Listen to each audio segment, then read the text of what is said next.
we have something where we can relate to what the families and the students may be going through, because again, we have experienced it ourselves. So I think just being able to, provide them with our stories.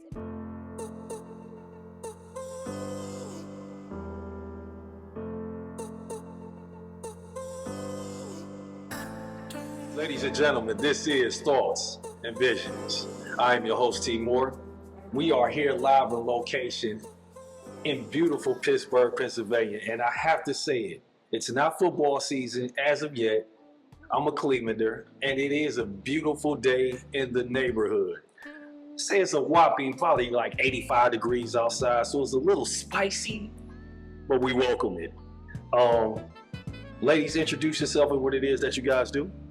Hey, thanks for having us, Terrence. My name is Dr. Ebonie Lamb. I am the co-founder and lead consultant for Thriving Through Transformation Consulting Business. And hi, everyone. My name is Dr. Tasha Peacock. I'm also a co-founder. I'm a senior consultant at Thriving Through Transformation with Ebonie. Now, I don't have a doctor title. What makes a person a doctor or a doctorate? How do you get that title? Going to school for a lot of years. That's what I would say. Reading a lot of books, writing a lot of papers. A lot of research, but you don't have to have a doctor to be an entrepreneur, so that's okay. Yes. So what we wanted to do is just further our experience through research and data. And we both attended the same doctorate program, University of Pittsburgh. Okay. Administrative policy with a concentration in urban education. Okay. So let's talk about the business. Let's talk about the service. What service do you guys actually offer?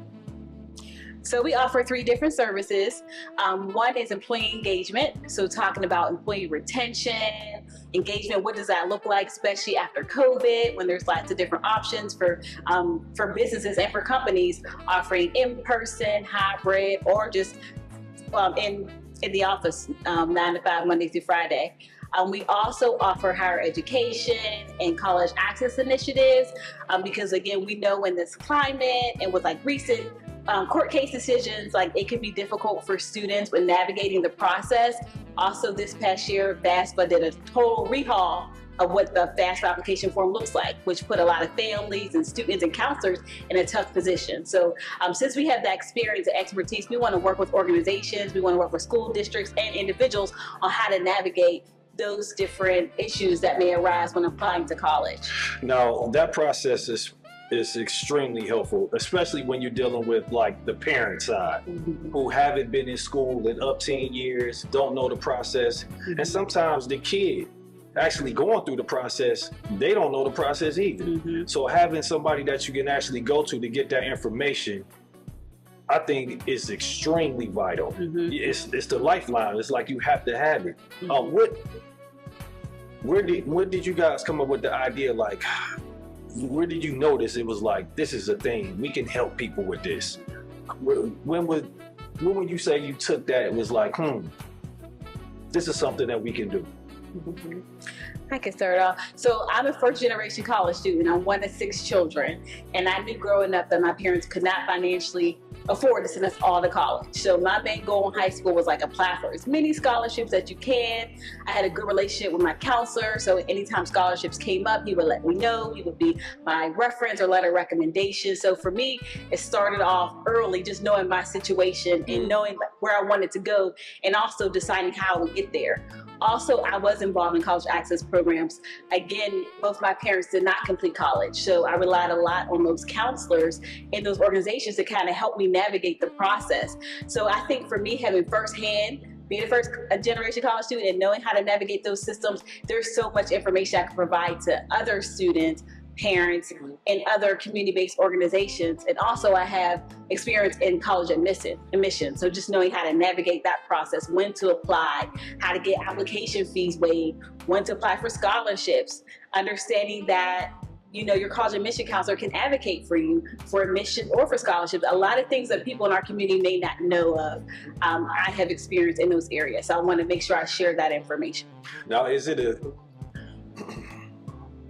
is it the best time to apply? Like you saying to know when to apply. Like just say if somebody will apply around December, or somebody decides to apply around March, or do you start that process in July, August? Like when is the best time?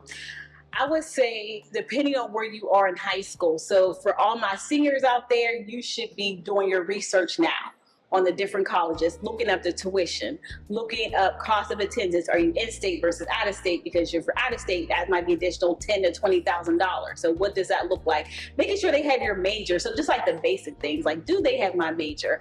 And then do I have the courses that are required to take that, to apply for that major? Because I have ran into situations where students wanted to be a nurse, but they didn't have the right amount of sciences, so they couldn't even apply for the nursing program. So again, doing your research now, what courses should I be registered for in high school that are required for college?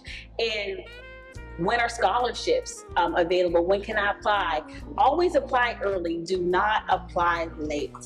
I would highly recommend applying early, and highly recommend visiting the college if you can. Now, again, you may not be able to afford to go to every college that you want to, travel to, but there's online presentations that they offer. Again, communicating with your admissions counselor, they can be, again, a great resource for you as you navigate this process. Now, Ebonie, I have to ask you about you guys, your why. Tell me a little bit about that. It's kind of similar to what Tasha was saying about being a first college student in her family, because that's what we have in common. So my why goes back to serving, I call them my students because I was a classroom teacher for over 2 decades, serving my students in my city and my community, especially for the students who look like me. So, because when I was in high school, I applied for scholarships and all that. I didn't get them, but I applied for a few schools. I got into 2 of them, but I decided on Duquesne University. Just knowing the process, I had a. What's the name of that school again? Duquesne University. I'm gonna thumb not Duquesne. So Tasha also went to Duquesne also. Okay. And just the whole process of the college experience was new to me. It was new to my parents and my grandparents, and we didn't really know how to navigate. I had a high school counselor who helped me with the minimum. Okay. So he helped me with the minimum, just to like getting me the application and all that, things like that. But if I would have known some of the things that I know now, I would have took a different route. Like, for example, I would have went to a community college First? Yes. Before the D1? Right. Yeah. Because that's a private college. Yes. And it was very expensive. So I would have started off at community college. And we don't just work with students for college. We also do, if you wanted to get into the trades, and you can do both. And I always tell students, don't put all your eggs in one basket. Yeah. Because I know coming up through our generation and our parents and grandparents' generation, we've been taught to just work for 20, 30 years and then you retire and live off that little retirement check, but you're still living from paycheck to paycheck. Yes. And that worker mentality needs to stop. It's a slave mentality. It is. I want to ask you this, the stigma. I know when I was coming up, the stigma of community college, it was like kind of a bad thing. Coming out of school, like, man, you just going to that community college, it was kind of like that. Yes. Do you feel like it's the same out here or that way, or do you feel like the narrative has changed a little bit? I feel like community colleges are working on that narrative. And I do feel like students now, they don't want a lot of debt. So they are out there doing the research. They are looking and seeing, hey, can I take these general education classes at this community college, and can they transfer over to a university? What does that look like? I have seen students do some amazing things. And I've seen students like take about 60 credits out of community college in high school and transferred over to university. That saves them tons of money and time. Yes, and I do know here in Pennsylvania, we do have dual enrollment where it is an option for all high schools where students can take college courses while they're in high school and get credit. So again, you definitely want to take advantage of that, anything that helps save you money and your family money. So again, I think that narrative is changing slowly, but it's changing. Since both of you are alumni of what's the name of it again? Duquesne University. Because in my eyes, it was Duquesne University.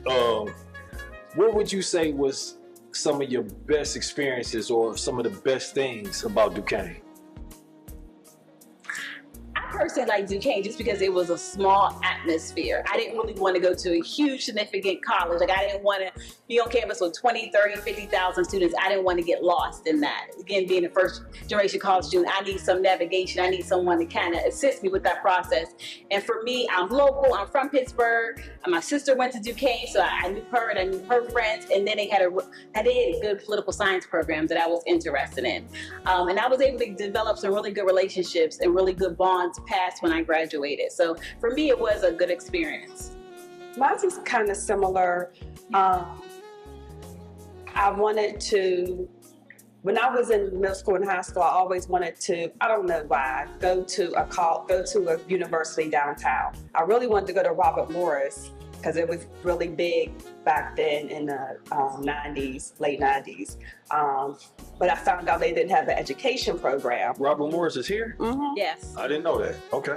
So I found out they didn't have an education program, so I applied for Duquesne, and before I was accepted, they actually reached out to me. Me and my mom and I went and visited the campus, and we had a person, take us on a tour, and she explained to us about the different programs. One of the programs that she was talking to me about was the education program. It was for elementary and special education dual certification. So that really caught my attention because now you have to go to school for elementary or special education. So I was getting two programs in one. And then also the small class size. Okay. So from Duquesne, did you guys go to another college? So I worked for a little bit, and then I went back to school and got my master's at Pitt in social comparative analysis and education. Then I worked again because I was like, I want to be done. I was school, and I remember being the dean of students at the time at the University of Pittsburgh, and she's saying, no, you really should keep on going, get your doctorate. I'm like, blowing her off. I just want to work. I want a good paycheck. I don't want to go back to school. But it really was, I would say, my director at the time where I was working in college admissions, and she was going through the program, and she's like, we should go through the program together. And I was like, no. And she was like, I think you would enjoy it. But when I decided to go the doctorate route, they created the urban education major, and that was a year after. Okay. So we're like the second cohort of the program. Okay. And I believe because the major was urban education, and because we were talking about specific issues facing Black and brown students in the U.S., that kind of piqued my interest. Okay. And I was like, okay, I can, do something with this. I can learn about this. How can I help other people? That's dope. Mm-hmm. What about you? Did you? So after Duquesne for my bachelor's degree, I continued on for my master's degree at Duquesne and got a master's in school counseling. After that, I was working in the schools, and then as a classroom teacher, I went to Point Park University for a second master's in curriculum and instruction. And then I was still a classroom teacher. And then same time that Tasha applied for University of Pittsburgh for the urban education doctorate program. Two of my favorite players came out of the University pick, the great Tony Dorsett and Shady McCoy, LaShawn McCoy went there. Two of my favorite running backs to ever play the game are University of Pittsburgh alumni. Okay. Yeah. So what makes what you guys do unique? What would make a parent, what would make a student, what would make a grandparent, somebody who just wanted to get the information or be informed, why would I come to you too? I think for our business, you know, we have something where we can relate to what the families and the students may be going through, because again, we have experienced it ourselves. So I think just being able to, you know, provide them with our stories and build our relationships, and then also our experience. So I have a lot of experience at college admissions, working with different community-based organizations all over the US, going into school district that normally people wouldn't go into, because I'm like, I feel there's a need. I feel like, you know, how can I inspire? How can I bring some hope into this situation? And I think with Ebonie, with her, you know, all her degrees and her 20 years of experience in just teaching, you know, like again, that is some of the value that we can bring. And then also just being able to navigate the processes, having the educational background, the research experience, and how we can, you know, fix some of these issues. So our organization is all about transformation. So we are looking to work with companies, individuals who want to transform, not just to keep doing the same old, but no, how can we really dive into these issues? How can we make sure that your policies and your company are equitable and inclusive to everyone? And how are we relating to different groups of people in the workplace as well? So again, one of our services as well is leadership development with a social emotional lens to it. Because again, you are dealing with so many different types of individuals in the workplace now. So how are leaders navigating that? Because I feel like in the past, you know, as an employee, you had to kind of, you know, assimilate to whatever your boss is. But nowadays, that's not going to work. You got to be able to communicate and articulate yourself and work with different types of people. Right. Do you feel like the in-person has lost a little bit of that ability to converse due to social media, because everybody is kind of like texting or utilizing social media to get their point across, like the in-person engagement? Do you feel like it's been a disconnect with that, or you just like, it's kind of the same? No, I will say Gen Z, they navigate a little differently. The millennials and Gen X. So you got to understand, like, and they started too in a pandemic. Like I know the first class they graduate now, they went to college, or you know, graduating seniors now, but they didn't have in-person events. Everything was online for them. Yeah. They didn't have a prom. So their situation will be a little bit different. And I will say, you know, interacting with some of them maybe missing some of those social skills and interpersonal skills. So again, with people coming back into the workforce, we need to, you know, help organizations build upon that. And again, not look at it as something negative, but how can you build that person as a professional? I love that. Right. I sat down with a lot of people, and the energy that I get from you two is y'all really care, and that's extremely important. Education, it's a hard job. It is. You know, the things that y'all have to go through, the different personalities, dealing with the students, dealing with the parents, dealing with the higher levels of management. You got to be built different to even want to do this. But the fact that you two are saying y'all standing on business, I love that. Right. Shoot out the social media, shoot out as much as the business information that you possibly can. And one thing that I will give you guys a suggestion on, any way that you can produce content, because this is the new age that we living in, go for it, do it. Even if you shy, even if you kind of just like, that's not my thing, walk into it, accept it, receive it, because that's what's going on. Right. You know? Right. But shoot out to social media. Coming up, it wasn't none of that. No, we had to go knock on somebody's door. Yeah. For real.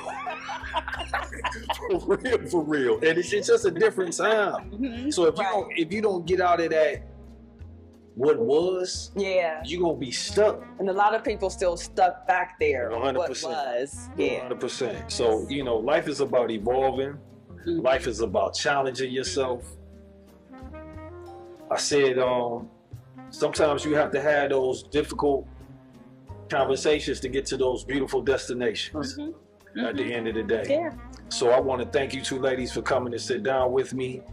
Thank you for the invitation to beautiful Pittsburgh, Pennsylvania. And I'm only saying this because it's not brown season. I'm only saying this because it's not brown season. Shoot out the social media, shoot out, all your contact information, and let's talk to the people. Okay. On social media, you can find us on LinkedIn and Facebook, Thriving Through Transformation. And our email, consult@thrivingthroughtransformation.com. Yep. I want to leave the people with keep God first, keep grinding, keep praying, keep believing, and do the work. If you do that, the results is right around the corner. Thank you for tuning in to Thoughts and Visions. I'm your host, T. Moore. Till the next time, peace and love.